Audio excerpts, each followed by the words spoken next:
Chapter लेने वाले हैं और नए चैप्टर में क्या पढ़ाने वाला हूँ, स्टैटिक्स। और स्टैटिक्स में हम लोग सबसे पहले स्टार्ट करेंगे मीन। और मीन में भी 2-3 मेथड हैं। तो मीन में सबसे पहली मेथड डायरेक्ट मेथड होती है, दूसरी होती है हमारे पास शॉर्टकट मेथड, और तीसरी होती है स्टेप डेविएशन मेथड। तो हमको स्टेप डेविएशन मेथड जो है मीन की खासकर वो रिमूव कर दी गई हमारे सिलेबस से, तो उसको हम नहीं पढ़ेंगे। लेकिन हम 2 मेथड जरूर पढ़ेंगे, वो है डायरेक्ट मेथड और एक है हमारे पास शॉर्टकट मेथड। तो सबसे पहले आज जो पढ़ने वाले हैं वो है हमारे पास क्या, डायरेक्ट मेथड है। तो सबसे पहले डायरेक्ट मेथड में क्या क्या हमारे पास गिवन होता है। हमारे पास या तो डेटा जो होता है किसमें होगा, अनग्रुप्ड फ्रीक्वेंसी जो होती है वो मैं बता दूंगा क्या होती है, ठीक है। तो एक वो डेटा होता है। अब वो डेटा में हमें एक क्या निकालना होता है, एक्सआई भी निकालना होता है, एफआई भी निकालना होता है।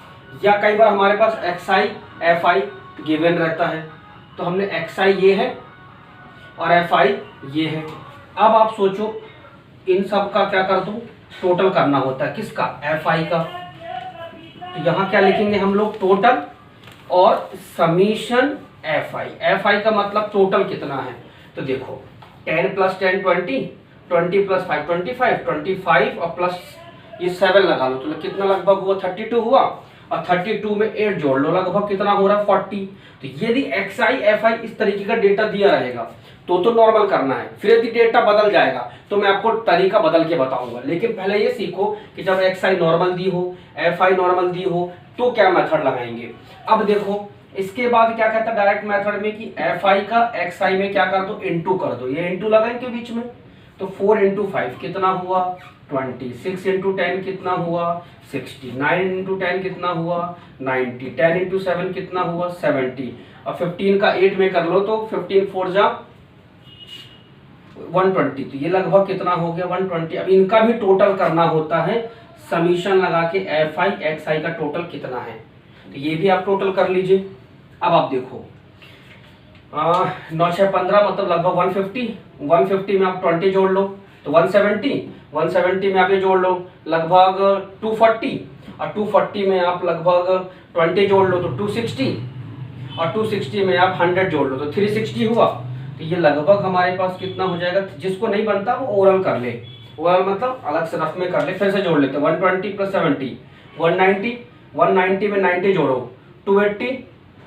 280 में 60 जोड़ो, लगभग हो गया अपने पास 120 190 190 280। 280 में जोड़ो हाँ 340 और 340 में 20 360 के अप्रॉक्स हो रहा है।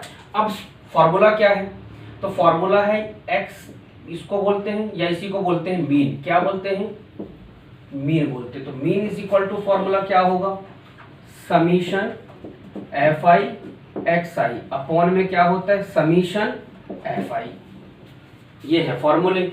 तो भाई ये फॉर्मूले से हमें क्या निकालना है, मीन निकालना है। सबसे पहला मीन का फॉर्मूला तो देखो टोटल कितना आया है 360 और नीचे कितना है, एफआई का टोटल कितना है 40। तो इनको आपस में रख के कैलकुलेट कर लो, 0 से 0 490। So this is your answer. Next method हम कल पढ़ेंगे। पहले आज के क्वेश्चन कंप्लीट कर लो, एक मेथड बनने लगेगी तब हम नेक्स्ट मेथड की ओर मूव करेंगे। तो आइए हम दूसरा क्वेश्चन लेंगे और आपको दूसरा बताऊंगा कि दूसरा क्वेश्चन यदि होगा तो उसको हम क्या लिखेंगे, कैसे करेंगे। अभी मैं आपको बहुत सारे टाइप्स कराने वाला हूँ स्टैटिक्स के। एक और क्वेश्चन लेते हैं। अब जैसे हमारे पास लिखा हुआ है, मान लो कि एक्सआई दिया हुआ है, एफआई हमारे पास पहले से क्वेश्चन में गिवन है। अच्छा क्वेश्चन में बता देता हूँ क्या है। चलो हमारे पास लिखा हुआ है वेट इन केजी। क्या लिखा हुआ है, वेट इन केजी। तो ध्यान देना ये क्या होता है मैं पहले बता देता हूँ। इसके बाद लिखा हुआ नंबर ऑफ स्टूडेंट। चलो इस तरीके का क्वेश्चन आ गया तो अब आप क्या करोगे, किसको लोगे एक्सआई और किसको लोगे एफआई, तब समझ में नहीं आता। तो देखो सबसे पहले हमारे पास वेट लिख लो। चलो आपको मैं 67, फिर है ये हमारे पास 70, फिर 72 73 और 75, फिर दिया हमारे पास 4 3 2 और 1। ठीक, अब इतना छोड़ दो। अब क्वेश्चन में ये क्या समझ में आएगा कि एक्सआई क्या है, एफआई क्या है। ठीक, चलो तो हम ध्यान देते हैं कि एक्सआई निकालेंगे और एफआई कैसे निकलेगा। चलो अब देखो यदि इसको हम वेट इन केजी का मतलब होता है इसी को बोलते हैं क्या, इसी को बोलते हैं एक्सआई। क्या बोलते हैं, एक्सआई। और जो ये वाला नंबर ऑफ स्टूडेंट वाला पार्ट होता है उसको बोलते हैं एफआई। और दोनों का इनटू कर दोगे तो ये आएगा एक्सआई एफआई, या फिर एफआई एक्सआई, दोनों कोई प्रॉब्लम नहीं है। तो बस इनटू करना है आपको, कितना होगा, तो लगभग 6 4 जा कितना होता है 240, और 7 4 जा कितना होता है 28, तो लगभग हो गया 268। ठीक, 7 3 जा कितना होता है 210, फिर 72 जा 144, फिर 73 2 जा कितना होता है, तो 3 2 जा 6 और 7 2 जा 14, लगभग इतना होता है। 75 1 जा 75, अब प्लस कर दो, तो इसका पहले प्लस करेंगे, तो समीशन एफ आई एक्स आई। अब समीशन एफ आई जोड़ो, 4 3 7 7 2 9 9 2 11 और 1 12, तो ये आ गया 12। इनको सबको जोड़ लेते हैं, तो देखो ऐसे 2 और 2 400, सीधे 500 600, तो आप अलग से लिख लो 600, तो 600, तो यही हो गया। इसके बाद 68 का 60 60, 60 प्लस 10 70, 70 प्लस 40 110, 110 में 40 150, 150 में 70, तो 150 में 70 और प्लस कर लो, इतना क्लियर है। अब देखो आखिरी के नंबर 8, 6 प्लस 4 10, 10 प्लस 8 18, 18 में 5 जोड़ दो, तो लगभग 23। अब गलत होने के कोई चांसेस नहीं है कि गलत हो सकता, तो 7 5 2 7 14 और कैरी 1, तो 6 1 7 और 1 8, 843। तो हमारे पास यहाँ क्या हो गया, summation F I X I is equal to 843। चलो अब इसको कैलकुलेट कर लेते हैं हम लोग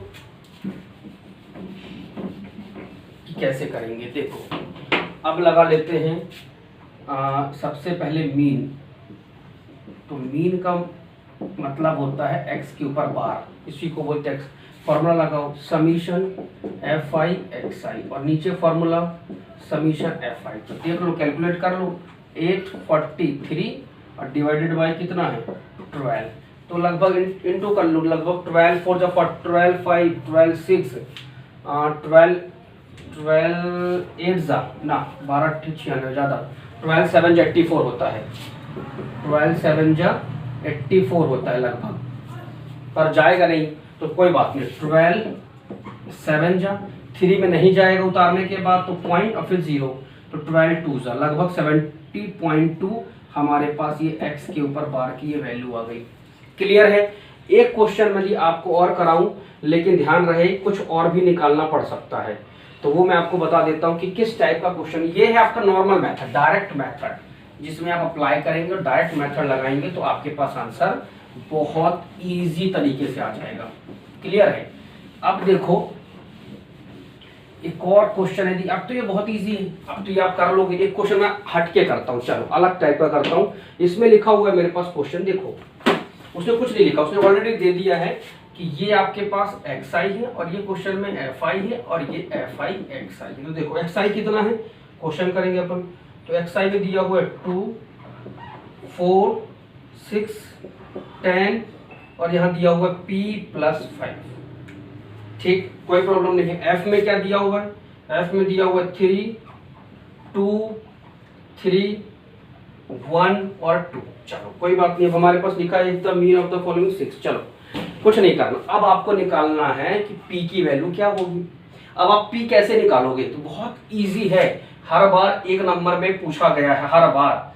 तो देखो 2 × 3 कितना हुआ 6, 4 2 जा कितना हुआ 8, 6 3 जा कितना हुआ 18, 10 1 जा कितना हुआ 10, और जब इसका इसमें इंटू करोगे तो यहाँ ब्रैकेट समझ लो, तो 2 × p 2p और 2 को 5 में करेंगे तो कितना हुआ 10। अब ये प्लस करने का भी तरीका बदल जाता है, यहाँ देखो भाई अच्छे से तरीके बदल जाएंगे। समीशन एफ आई, तो देखो 3 और 3 6 6 2 8 8 2 10 और 1 11, तो यही हुआ 11। समीशन एफ आई एक्स आई, इसको देखो, इसको कैसे देखोगे, 18 और 10 कितना हुआ 28, 28 28 में आप कितना जोड़ोगे 6 जोड़ लो तो लगभग आपका 24 हुआ, 24 में आप 8 जोड़ लो तो लगभग कितना 32 हुआ, तो 32 और ये 10 जोड़ लो तो 42 + 2p। ऐसे कांस्टेंट को छोड़ देंगे, जो अल्फाबेट के साथ है उसको रहने दो, लेकिन जो कांस्टेंट कांस्टेंट वाले हुए फिर जोड़ लो, 10 + 10 20, 20 + 18 38, 38 में आप सीधे 6 जोड़ो पहले, तो ये हुआ 40, कुछ गड़बड़ हुआ क्या, 10 20 30 38, 38 में आप 6 जोड़ो तो 38, ये हुआ 44, 44 में 8 जोड़ोगे तो 44 और हाँ तो 8 4 12 52 हो रहा है, तो ये हुआ 52। अब चलो कैलकुलेट कर लेते हैं, तो x के ऊपर bar is equal to summation fi xi और समीशन fi, तो देखो fi xi कितना है हमारे पास 52 + 2p और नीचे इसका सम कितना था समीशन fi में 11 पुट करना सीधा सीधा, और इसका जो वैल्यू है मीन दिया होता है, ऐसे कंडीशंस में हमेशा मीन गिवन रहेगा जब कभी भी कोई अल्फाबेट निकालने बोलेगा, तो 11 6 66 क्रॉस मल्टीप्लाई 52 लाके क्या कर दोगे माइनस, तो 2p निकल आएगा, तो 6 में से 2 गए 4, 6 में से 5 गए 1, 2 से डिवाइड कर दो तो p की वैल्यू कितनी आ गई 7। तो मैं आज के लिए इतना ही, कल के लिए हम नई मेथड लेंगे और कल नए क्वेश्चंस करेंगे, उनको नए तरीके से सीखेंगे। आज इसलिए आप इनको प्रैक्टिस कर लीजिए और जो ना बने वो कल के डाउट में आप मुझसे पूछ सकते हैं। Okay, so thank you very much and have a nice day.